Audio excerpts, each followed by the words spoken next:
and welcome to the next episode of my channel where I'll be taking up the poem A Tiger in the Zoo by Leslie Norris. Now, in this poem, we are going to see what is presently happening and what should actually be happening. So, in the first stanza, as the name suggests, we know that a tiger is in the zoo and the whole poem is a personification.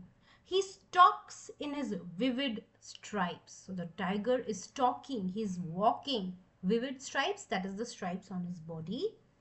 The few steps of his cage, that's a metaphor.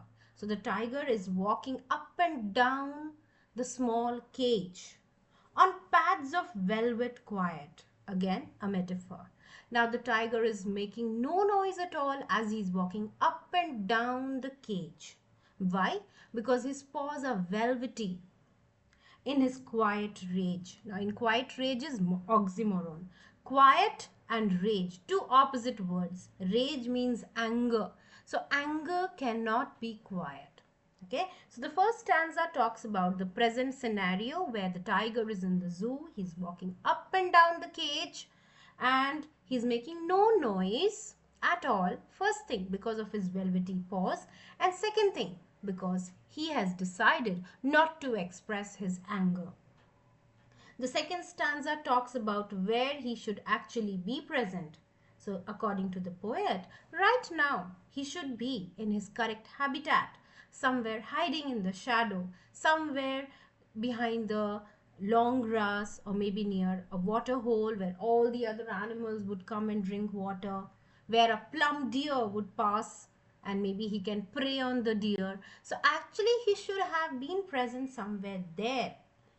He should be growling around houses at the jungle's edges, corner, showing his white fang, that is, white teeth, his claws to terrorize the villagers. So, the second and third stanza basically talk about where he should actually be right now, somewhere in the village, trying to scare people, trying to attack its prey. But back again in the fourth stanza, we go back to where he actually is.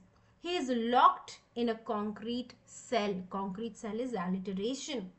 His strength behind bars, metaphor. That means now he is powerless. He is under captivity.